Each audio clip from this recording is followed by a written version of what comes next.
Welcome back, everyone. J-Bone here for Smash This Podcast.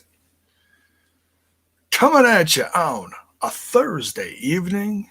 In fact, we can just call this the Thursday Throwback. But it's not the usual Throwback Thursday, is it? No, it's not. See, usually this time of night, I'm over on that other little podcast called Total Nonstop Impact. But no, we're here on Smash This Podcast because there were some conflicting schedules with the crew from TNI, so we decided to put it off till next week. So number 61 that was supposed to happen tonight is going to go on next Thursday. So join us for that. So in light of all that, I was like, well, after I did my AEW Dynamite review this morning, I was like, well, shoot, what am I going to do the rest of the day? Normally I'm busy prepping Thursday for Thursday night. And I thought to myself, when's the last time you did a throwback? And I was like, wow, it's been almost a month. So I checked, and sure enough, it's been almost a month. The last one I did was Hardcore Justice from like 10 years ago. Give or take a little, whatever it was. And I was like, well, Sacrifice is coming up real quick, just around the corner. So why not do a classic Sacrifice? So I gave myself a little pat on the back and said, yeah, that's a great idea. So I went to the old Impact Plus, and sure enough, there was a list there. Every TNA/Impact Wrestling Sacrifice there. They're all laid out just beautifully for me. So I found the first one, which was 2005, and just decided to do it. And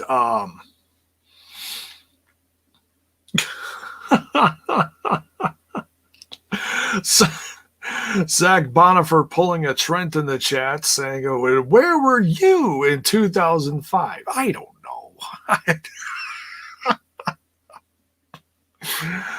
Oh gosh, I couldn't tell you.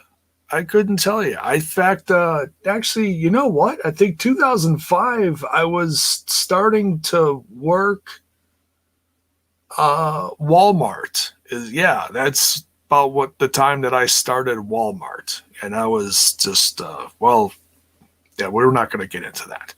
So, hey, Trent, what's up? Sacrabone, yeah. Yes, the sacrificial bone, if you will. So, yeah, Sacrifice 2005. And I know this is back when I really, really got into TNA. And this was just coming to the end of their first year with Fox Sports. And I loved that first year. I absolutely loved it.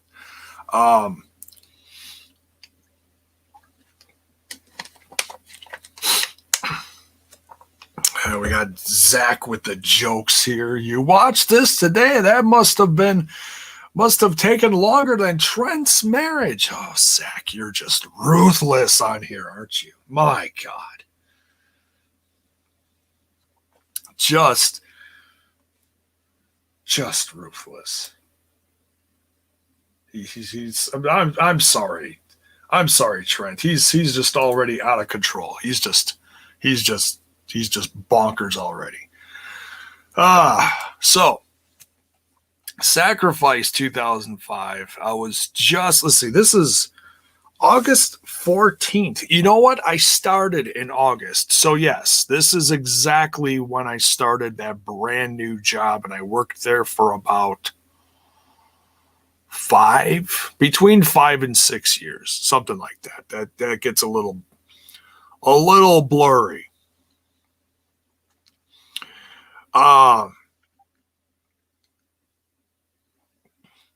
So this was a very pivotal time in the company because they were just about to get the new TV deal within the next, would they say October? And they were also promoting Bound for Glory in October. So somewhere over the next 2 months, new TV deal was going to start. I'm not sure if, I'd have to go back and look. I know there was a short period of time when they didn't have TV, and this might have been it. And that was really upsetting for,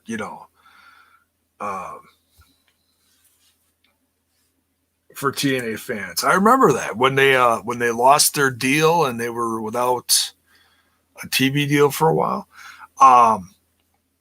So Trent in the chat says there's a 121 2/3 chance that Bonifer is right. Well, there you go.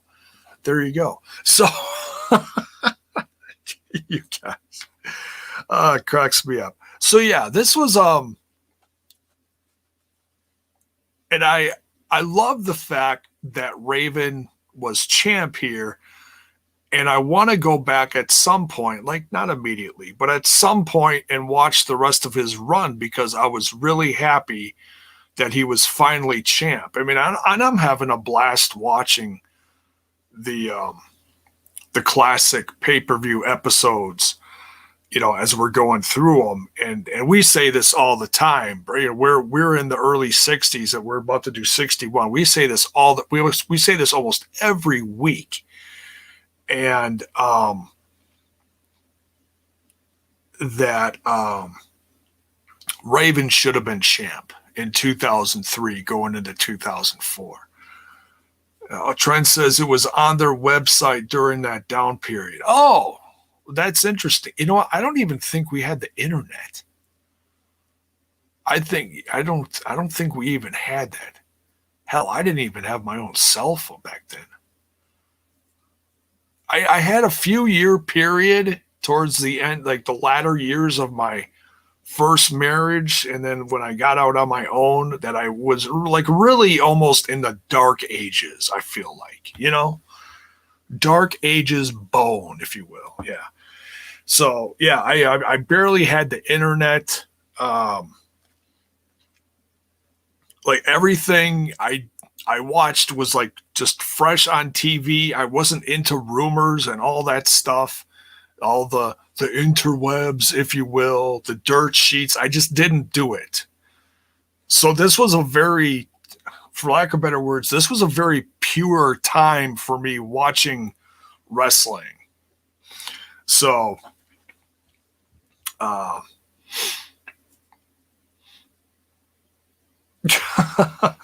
yes, this is number 2 today for me. We're going crazy today. I double booked myself. Why do I do that? Well, because I love doing this.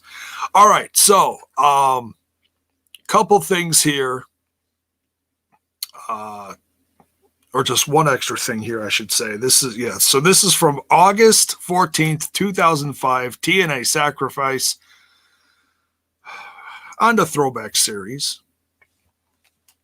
And one thing I noticed, and it took me a while to realize this, if you have the chance to watch this, you should, because it's a damn good pay-per-view. Excuse me.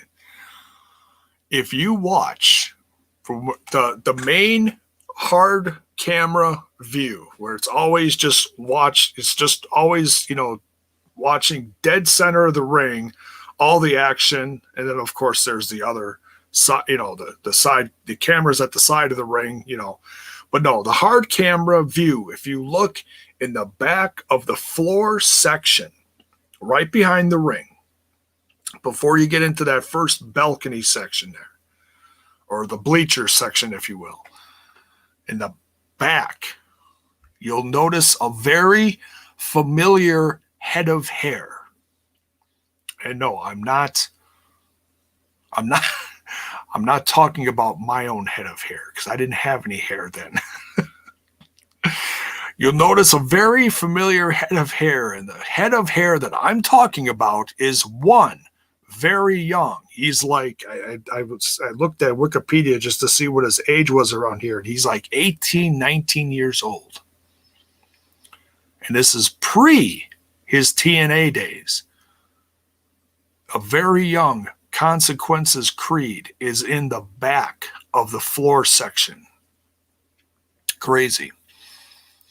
And he's there with someone, and I tried to see if I could recognize him. I don't recognize him. But 2005, I looked at Wikipedia, and sometimes Wikipedia is a little wonky, if you will. But I'm going to take it for its word for now.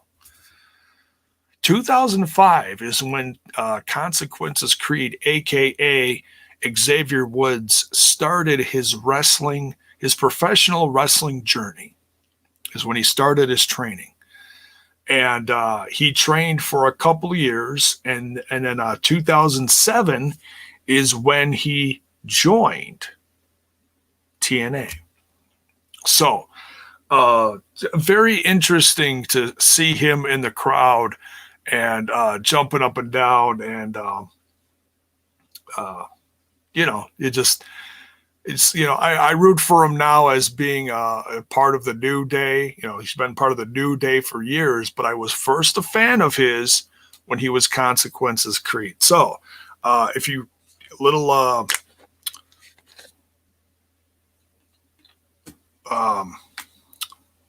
they call that? Little Easter egg, if you will. I know that's kind of a gaming thing, but little Easter egg. If you happen to watch this pay-per-view, watch for him in the crowd because he's got the very large afro, and you cannot miss that afro. that big, beautiful head of hair. All right, so we jump into this. We kick it off. Simon Diamond, David Young, and Elix Skipper. I don't remember. I mean, I remember a lot of these team-ups back in the day. I don't remember this one, but this is a very unique, I guess you can call it a stable. Simon Diamond, David Young, and Elix Skipper together against X Division stars at this time, if you will. Sonjay Dutt, Shark Boy, and Chris Sabin. Man, was this a blast. And Shark Boy, of course, takes a chunk out of Simon Diamond's rear end at one point. Elix Skipper still at the top of his game here. Simon Diamond looked great, and this is early. I mean, Sabin had been in the company now for between 2 to 3 years. But I believe this is when Sonjay Dutt first came in. So he's still fairly new here. But man, I forgot how good he was. Because I haven't seen him in the ring in a few years now because, he went up north to be a writer / producer, whatever you call him up there. And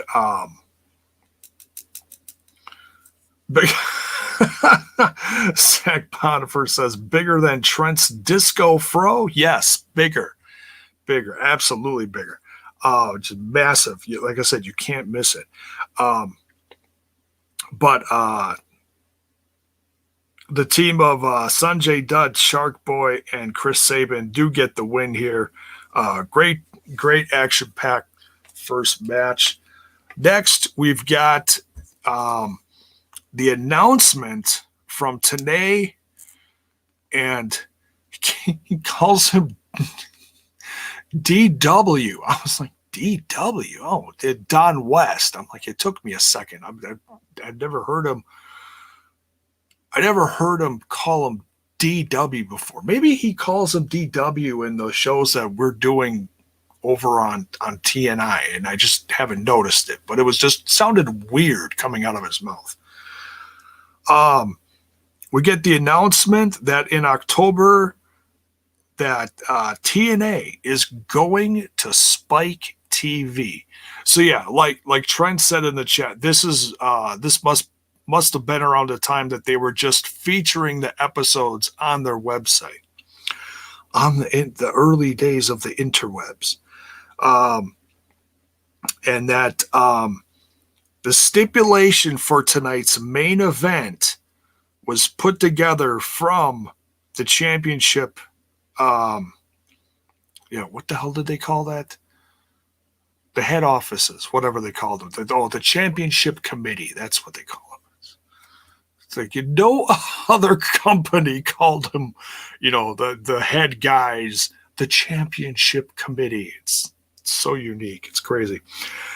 They said if Jarrett beats Raven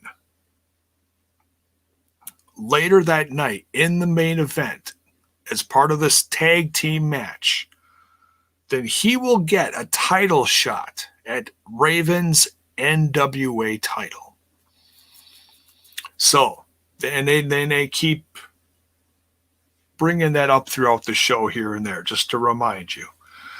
That's right, Mark. J-Bone's back again, bitches.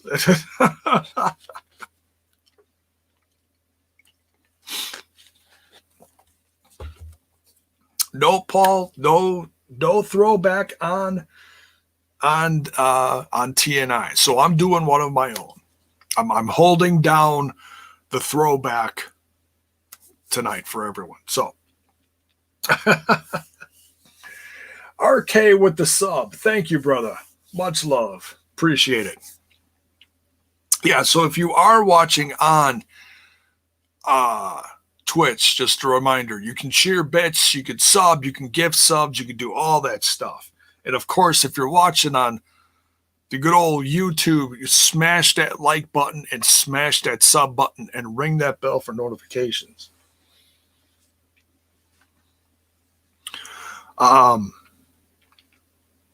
So yeah, they plugged that into your head all night, this whole thing between Raven and Jarrett. Quite the rivalry. And it was back when in the years that we were doing the throwback series on TNI too. Back and forth with that. Man, it's people make jokes currently because the Big Show, Paul White, is in the news about how many times he went between being a heel and face. And look at how many times Jeff Jarrett went back and forth between a heel and babyface. It's like every other week in the early days of TNA. What? I would dare say it does compare to the numbers of as many times that Big Show did it, especially in that first year of TNA. It's crazy. It's astronomical. It's Hey, thanks for the bits, Mark. Much love, dude. Thank you. All right, so the next match here, man, this was such a blast to watch. Elix Shelley, who we miss currently because he is on roster of Impact Wrestling right now, but he's working. He's whatever his job currently is, he's decided that which is smart, it's a very mature way of thinking, that he doesn't want to risk going back and forth between his real job and his professional wrestling job and risk the health of the ones at his work. So he's decided to, all right, I'm going to step away from Impact Wrestling and wait till this pandemic is pretty much over, and then I'll come back to the company. And you can't fault the guy for that. You can't fault him. You got to appreciate that, we just hope he stays healthy and that he comes back, sooner rather than later to the ring of Impact Wrestling. But here he is, Elix Shelley versus Shocker. Man, I loved Shocker back in the day. And I forgot that he was, that he was part of this back then. I mean, you remember Jarrett, Raven, some of the tag teams, some of the main faces, Monty Brown, all those guys. But man, some of the unique like X Division and or Lucha Libre style guys, I just forget some of these rare ones like Shocker. And I think, now don't quote me on this, I thought I heard somewhere within the last year that he was still wrestling. I could be wrong. He might be retired. I'd have to look it up. But if anybody in the chat knows, I would love to know if Shocker is still currently wrestling. I know a lot of people are they put it off to the side for now because of everything that's going on in some places of the world. There just isn't wrestling right now. So, well, I thought he was in CMLL. I could be wrong, but at this time in 2005, a young Alex Shelley was 22 years old and 3 years in the business. Isn't that crazy? Just crazy, eh? Shocker had many more years of experience on him at the time. He was 33 and was 13 years in the biz right now. So, and I forgot. I thought Shocker was significantly more young than that back then. But I mean, he certainly moved like he was Alex Shelley's age back then. Great match between these two. Alex Shelley gets the win in what they said was like a rubber match because these two had already faced each other, and I believe one of them was during the Super X Cup tournament. I believe, don't quote me on that, but I think they were both in the brackets. But Alex Shelley pins him here, and they were both moving so fast I had to replay it. But Alex Shelley's legs are in the ropes, clearly right in front of one of our favorite referees to knock here and there when we're doing these throwbacks. Good old Rudy Charles. It's like, how do you miss that? I just don't get it. Because I mean, he saw it in other matches throughout here, but he also let a lot of stuff go throughout a good chunk of these matches that were going on. Like stuff that would automatically get you DQ'd, like low blows right in front of the ref. And he's just going, "Oh, what'd you do that for? Oh, come on." Looking like Jimmy Stewart on meth. "Oh, what'd you do that for?" Oh, It's just crazy. But yeah, he clearly his all the way up to his knees in the ropes and pinned him. I don't get it. Why Rudy did this as much as he did, but whatever. It was over 15 years ago, so what am I to complain about? But Alex Shelley beats him here. But it was a damn good match, just reminded me how much I loved Shocker back then. Great to see this match. But yeah, I wrote here, pin in the ropes right in front of Rudy Charles. LOL. So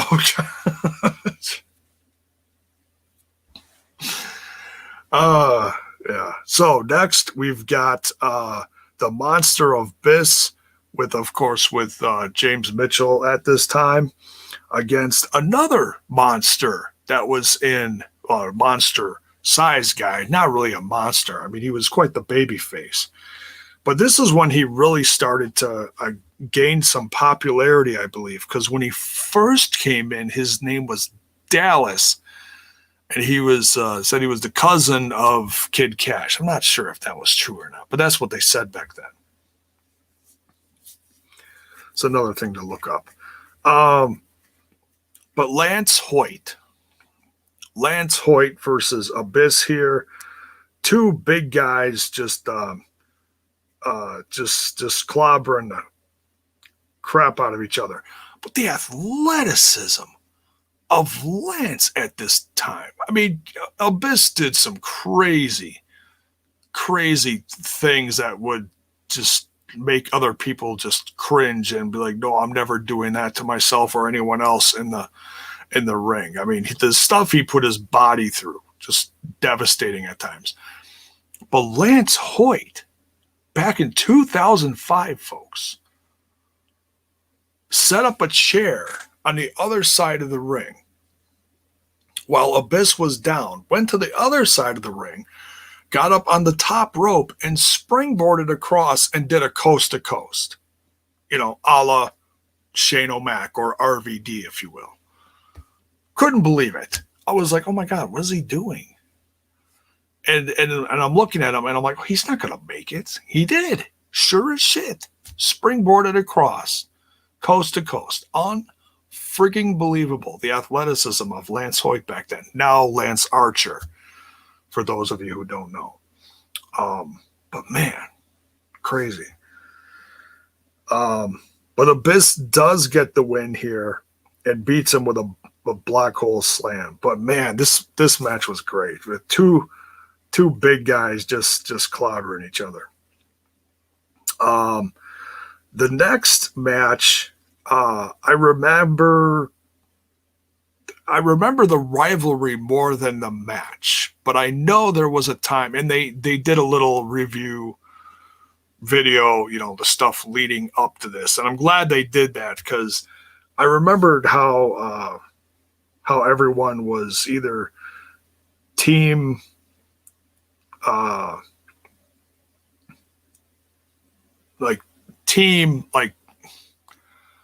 like DX, of course they didn't call themselves DX, but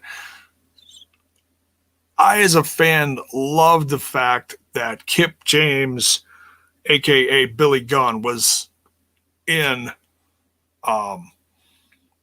TNA at the time, and I couldn't wait for him, crossing my fingers, of course, that he was going to finally tag with BG James, aka Road Dogg. And they did a little, much later, I believe. But at the time, BG James was 1/3 of the 3 Live Crew. And it's funny. It's in the episodes that we're watching now over on TNI for those throwback reviews. 3 Live Crew just starting, just getting going, and they were white hot. They were just on fire back then. And so much fun to watch. But this was a very controversial thing because Konnan didn't trust Kip. They tried bringing Kip into the 3 Live Crew, and Konnan didn't like that. He didn't trust Kip because there was some stuff that happened during a few different matches, and so attacked so-and-so. And of course, BG's in the middle of this hot mess.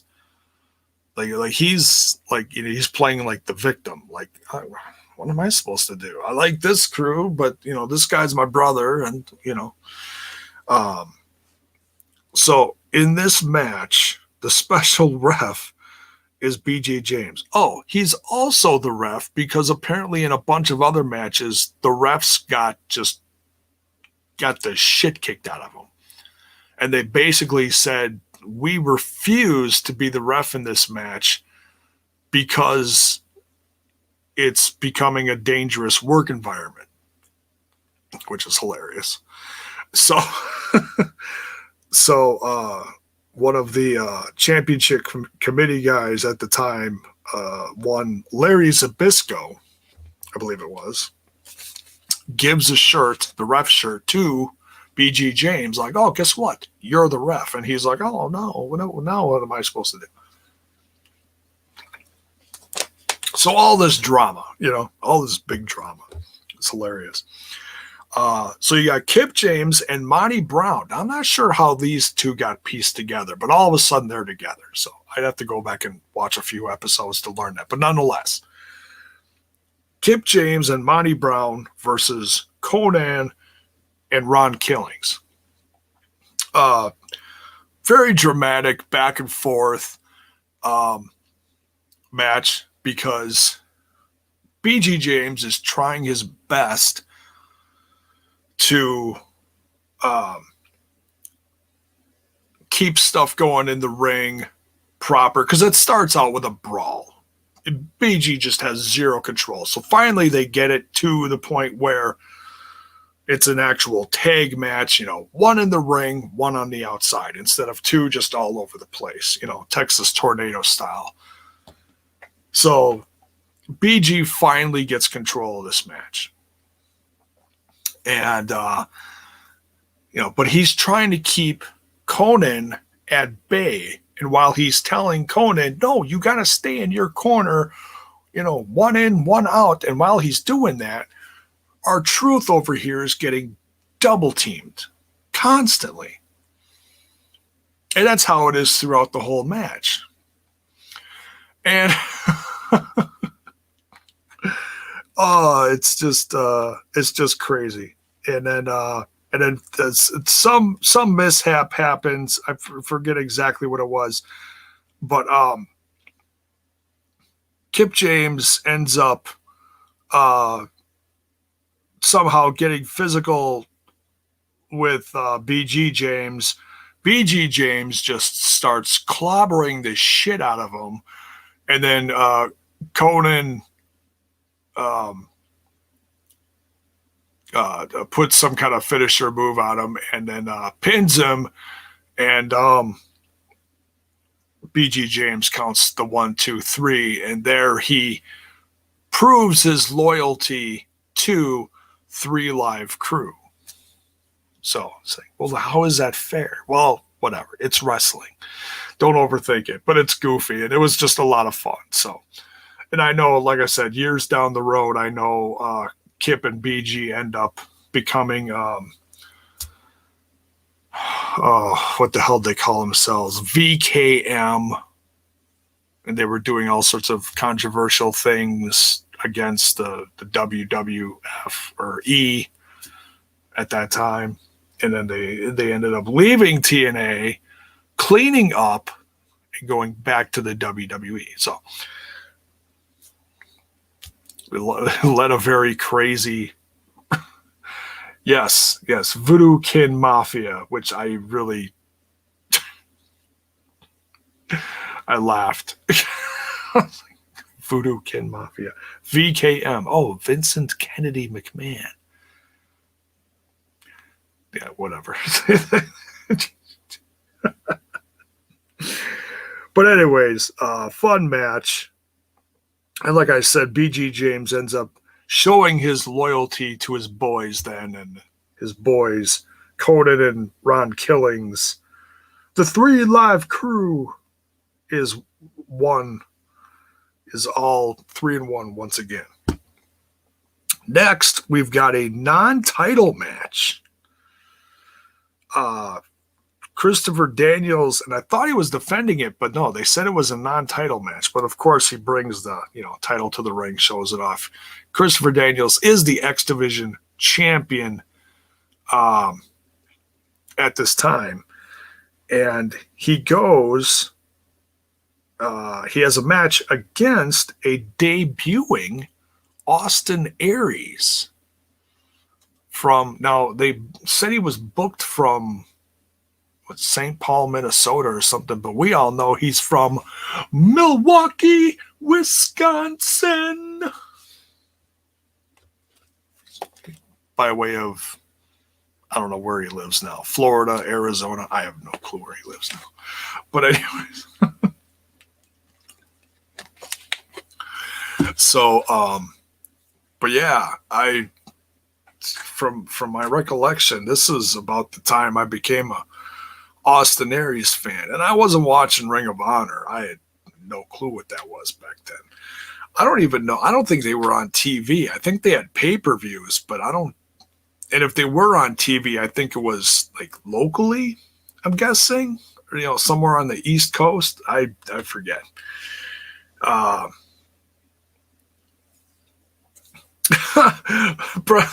Brother Mark says he lives in fantasy fucking land. Last time I heard. Ah, yes, yes.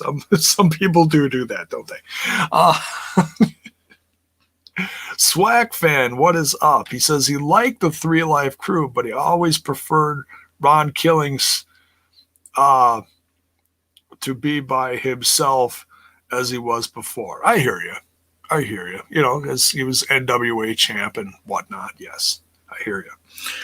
So, but yeah, just a crazy good X Division style match here between the debuting Austin Aries and Christopher Daniels. Opinions aside of what happened to Aries over the last couple of years.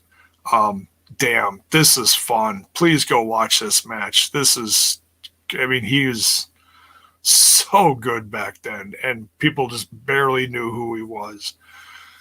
And I don't know if this was around the time that he was Ring of Honor champ, I think, or was that before this? I'd have to go back because I know some of these guys floated back and forth between Ring of Honor and TNA at the time.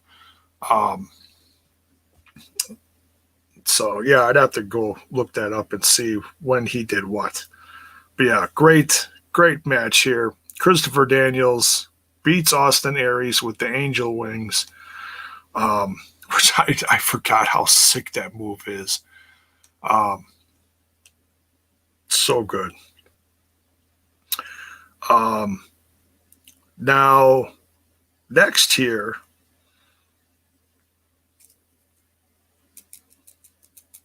we've got okay, I'm just reading my notes. My apologies. We've got Six Pac, Sean Waltman versus the returning. He was gone for about a year from rotator cuff surgery.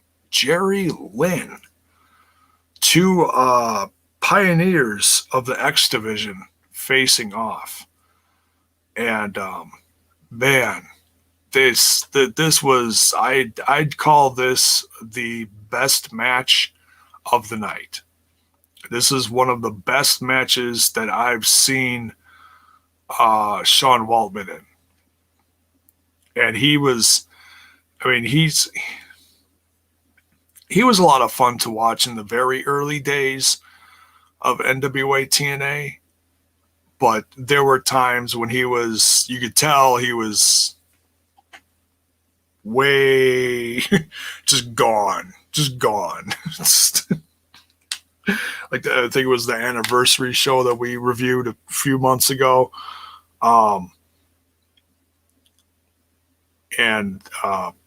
Six Pac, Sean Waltman came back and he was just, you could tell he was just completely strung out on something. He just looked horrible. Here, he looked 100% sober. So, and I know throughout the 2000s, he went back and forth a lot as far as being messed up and clean and whatnot. So this I believe was one of the times when he might have been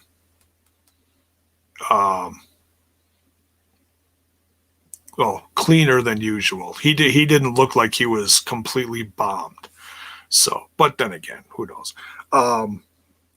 But this was a great match between these two. So much fun. Like I said, two pioneers of the X Division facing off. Even had other X Division stars watching at the top of the entrance ramp, like Chris Sabin, Shark Boy, Dutt was standing up there watching this. And there's a whole lot of mutual respect going on between Pac and Jerry Lynn up to a certain point, and then Jerry Lynn wins the match after what looked like he wrecked his shoulder again, unfortunately. I don't know if he was just selling the old injury or what. But then Sean Waltman just drops him on his shoulder and then leaves him. And man, they basically said that Jerrelle was being taken to a local hospital, and they were there. There were points of the show later where Tenay was asking Keith in the back or whoever, someone in the truck, to give them updates on him, please. So yeah. Oh, they were just, there's points in the announcing history of TNA where Tenay and Don West are just losing their ever-loving minds out of frustration. This is one of them. We're so upset at Pac because he just destroyed Jerry Lynn at the end of this, and then he throws him over the railing, and then he walks up to their desk, and they're just screaming at him as he's like, oh, look at me, I'm a big bad guy. I just beat up the guy who just came back. It's crazy. So, but yeah, great match between these two, and then Pac just really lets them have it. So, and I don't remember what happened to Jerry Lynn after this, but great match nonetheless. Then we got an absolute 4-on-4 classic tag team chaos, if you will. Team Canada, consisting of Rude, Eric Young, Petey Williams, and A1. A1's kind of the rare one that doesn't get talked about a lot, but he was like the big guy. He was the muscle at the time. He was really, really young here. Versus two rival tag teams, but they had to work together this time. The tag champs, the Naturals, Chase Stevens and Andy Douglas, I loved the Naturals back in the day, and they had to tag with AMW, Storm and Harris. Mark says A1 sucks. Oh, jeez. He might have cost them a few matches, but be nice, Mark. Be nice. Oh, man. But man, and that was one of the things that Team Canada talked about going into this match. They're like, look at us. We're a foursome. We are a team. While those two can't even get along, how are they expecting to win this? And that's exactly what happened. Team Canada came out on top. And at the end of the match, you've got the Naturals and AMW looking across the ring at each other like, we're still going to face off for those titles someday. And obviously the team up did not work. But man, Mark says I'm ornery tonight. All right, settle down. Go get in the treehouse. Go settle down.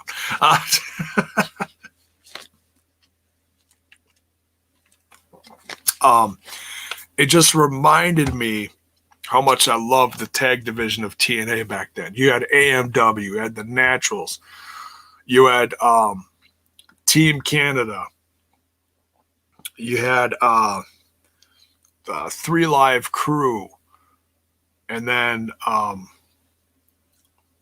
know you had a few other tag teams I can't think of off the top of my head. But man, this whole roster, top to bottom, was just white hot back then, especially going into that first season on Spike. Mark says he is in the treehouse. Oh, okay, all right. All right. But yeah, great match. Team Canada comes out on top here. And they even did it without the help here of one's Coach Scott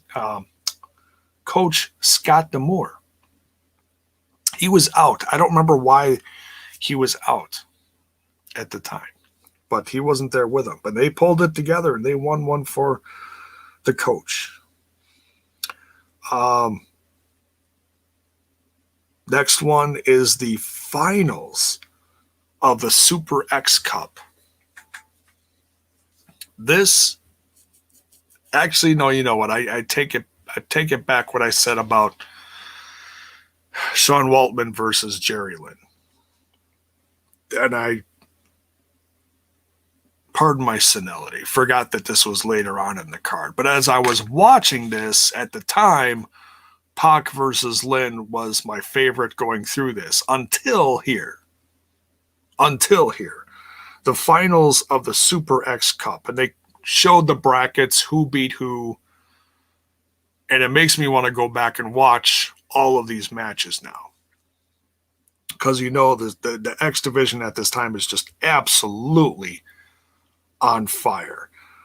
But the finals of the Super X Cup here in 2005 is AJ Styles and Samoa Joe.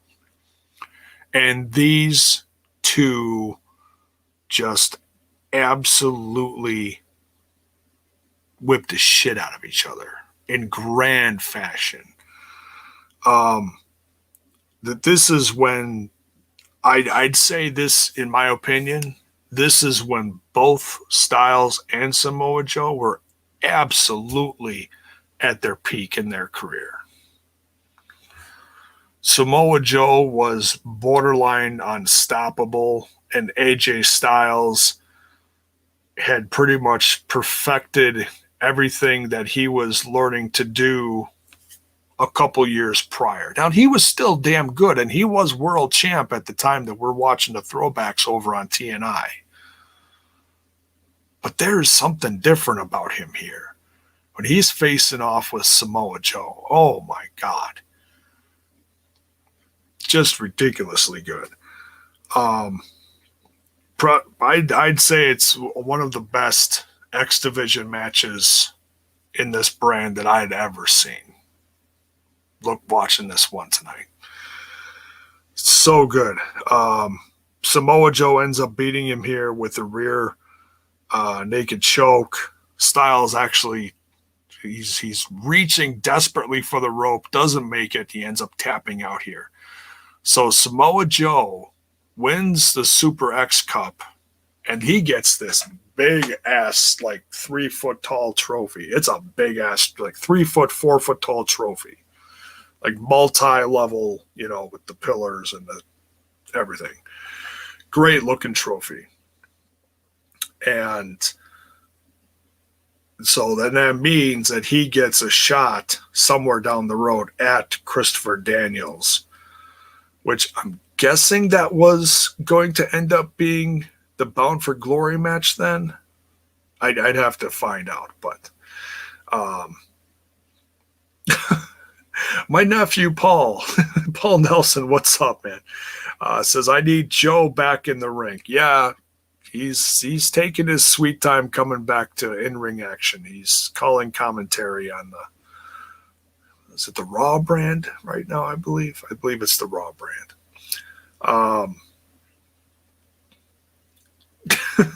Mark says, like Rhino and Aces trophies? No, those are like a foot tall, if that. No, these trophies like stood off the ground. I'm talking about just grand trophies. They're between the 3-4 feet tall. Just huge trophies. Like the kind that you win in like New Japan when they're handing out the trophy for tournaments and stuff like that. Those, like back when they really handed out trophies, not these little cup things. Paul Auntie is doing fine. She's sleeping. So stay quiet.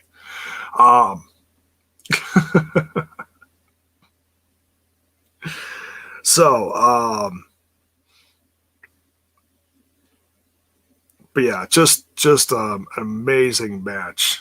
This is absolutely the pinnacle of the roster right here. Is this match right here between Styles and Samoa Joe for that time.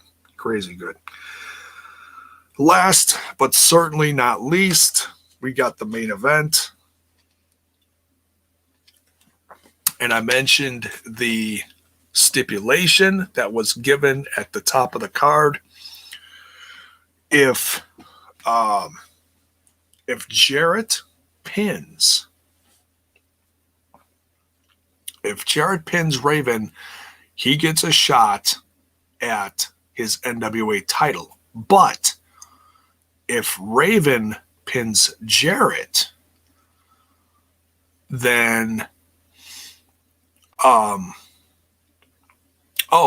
this was the big thing.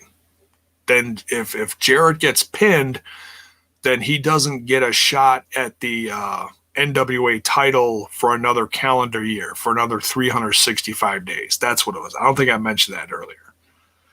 So,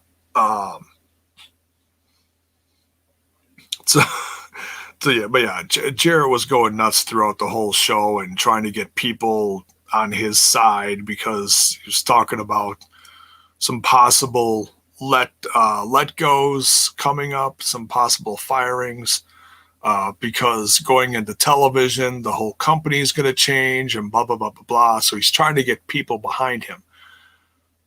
Obviously, this is part of, the work trying to get people on his side so he has a better chance at getting that title back, which we find out later who he reels in as part of an insurance policy, if you will.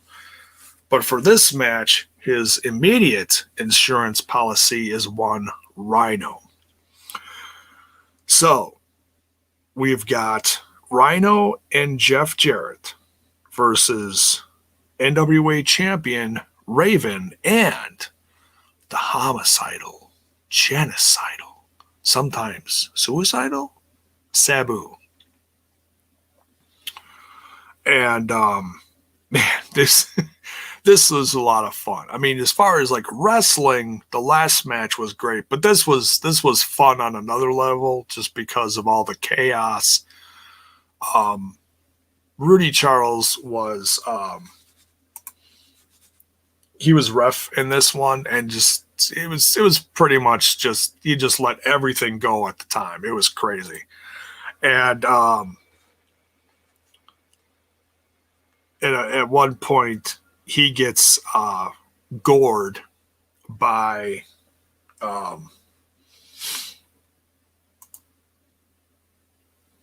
Rhino and taken out, and it's actually quite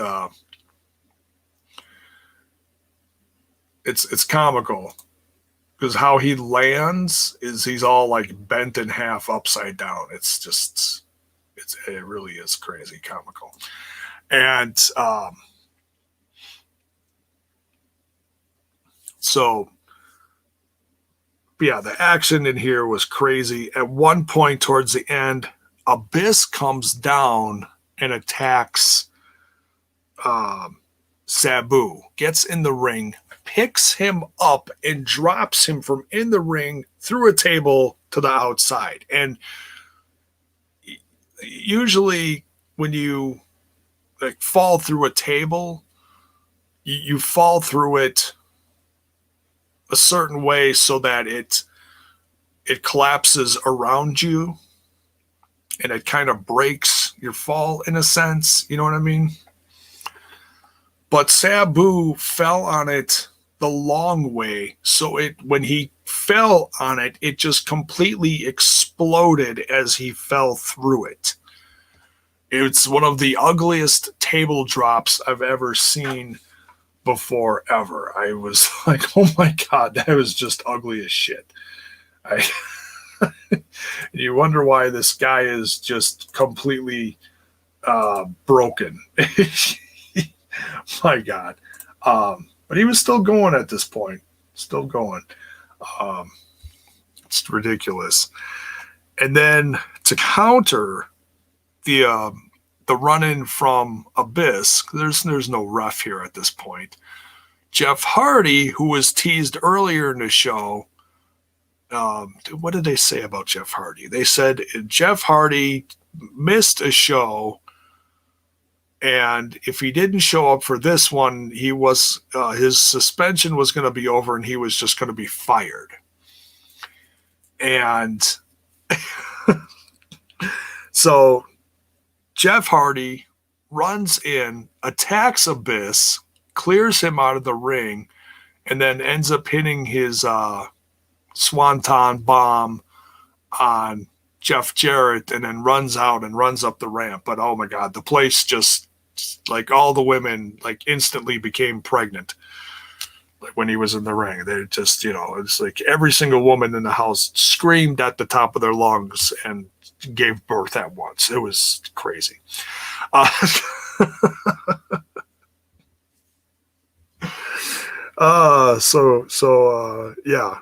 this was still at one of the high points of his popularity back then. And Abyss was as dangerous as ever, with James Mitchell at his side. But Rhino and Jeff Jarrett end up winning this match, but Rhino ends up pinning the champ because he gores him through a table and then pins him. He pins Raven, and Jarrett rolls over and looks at Rhino like, what are you doing? It was supposed to be me pinning him. So Tenay and Don West are losing their minds at the end of this pay-per-view.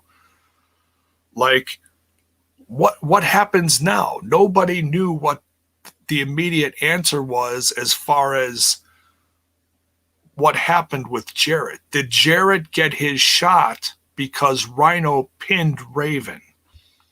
And that's how the pay-per-view ended. I was like, son of a bitch.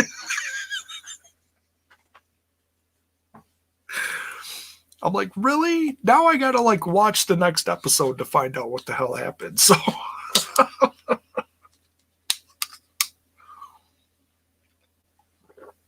just crazy. Just crazy. But yeah, it just I watched these early first year-ish, give or take a little, pay-per-views.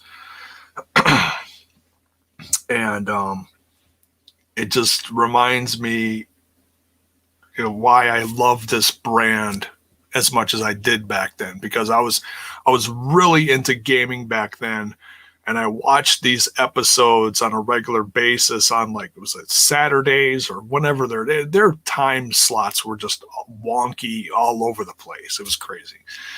But I would watch these episodes and I would put all the TNA characters in my wrestling games, to create another roster so I could, play them.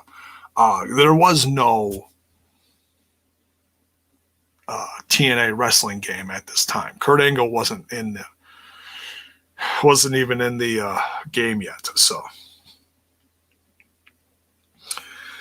yeah, great pay-per-view. This is the first sacrifice of many in the early days of TNA. And yeah, man, just between the X division and the top of the card where you got Jarrett and Monty Brown and Raven and Sabu, Abyss, the tag team division, X division guys, just so good. So good. So yeah, great one. If you get the chance, folks, load up your Impact Plus. And if you don't have Impact Plus, well, damn, it's only $7.99 a month. Go get it. And you can watch classics like this and then join me for the reviews. Or you could join us over on that other little podcast called Total Nonstop Impact and join us, because we're doing all of the throwbacks, which are usually on Thursdays, just not tonight, of all the Asylum year episodes, all those pay-per-views, the ones that were out for $9.99 or whatever.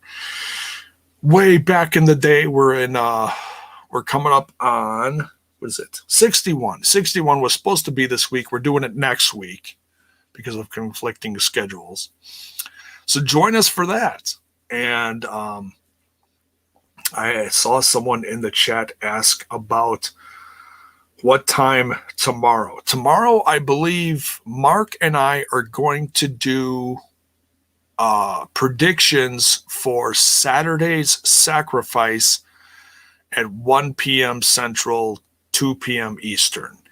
So join us for that. And then I'll probably go live later in the evening to do SmackDown and or other news related things going on in the world of professional wrestling. So join us for that. So, yeah, and I absolutely can't wait for Sacrifice. That card came together quite quickly over the course of the last 2 weeks. But hey, that's kind of what they do lately over in Impact Wrestling. But yeah, just a stacked card with all the championships on the line and some very, very big future things on the line. As we well know, that Moose, the TNA champion, it's still so weird to say that because I was just talking about the Raven being TNA champ. Moose, the TNA champ, versus the Impact World title holder, Rich Swann. And it's unification for the Impact World Championship, and whoever wins that on Saturday will go on to face Kenny Omega at Rebellion in April. Crazy, folks. It's just crazy. The world of professional wrestling has really been turned on its head over the course of the last calendar year and continues to do somersaults and crazy things to us wrestling fans. So yeah, tune in tomorrow early afternoon, but depending on where you're watching from, of course. 1 p.m. Central, 2 p.m. Eastern. Mark and I will be doing our predictions, and then Saturday we're going to do a watch along / live reaction with a review following, and it'll be a simulcast between Smash This Podcast and Total Nonstop Impact. So stay tuned for that. Crazy few fun-filled days coming up here, folks, for Smash fans and TNA fans, or TNI fans, alike. So, no, J-Bone hasn't been podcasting too much this week. I know exactly what I'm not doing. So, tune in tomorrow, and then, of course, Saturday for the big shebang as we cover Impact Wrestling's Sacrifice. So, as we get out of here, you know what we do. We smash that like button, we smash that sub button, and we ring that bell for notifications. Why? So that you know when more of my content hits your screen, and for your bone on the go, for your audio. The audio portion of this podcast is brought to you by anchor.fm / Smash This Podcast. And it goes to Spotify. It goes to Google. It goes to Apple. It goes all over the damn place. Verbal, Podbean, Castbox, and who knows where it's going to show up next. Even I don't know sometimes. I get emails saying, hey, guess what? You can claim your podcast over here. And I'm like, oh, quick claim it. Awesome. It's over here now too. Wonderful. So yeah, just look up Smash This Podcast and you can listen to it almost anywhere. So there you go, folks. We'll see you guys mañana for Sacrifice predictions and more stuff. Who knows what I'm doing tomorrow night? We'll find out. And then, of course, join us Saturday. So we'll see you then. Much love, folks. Good night.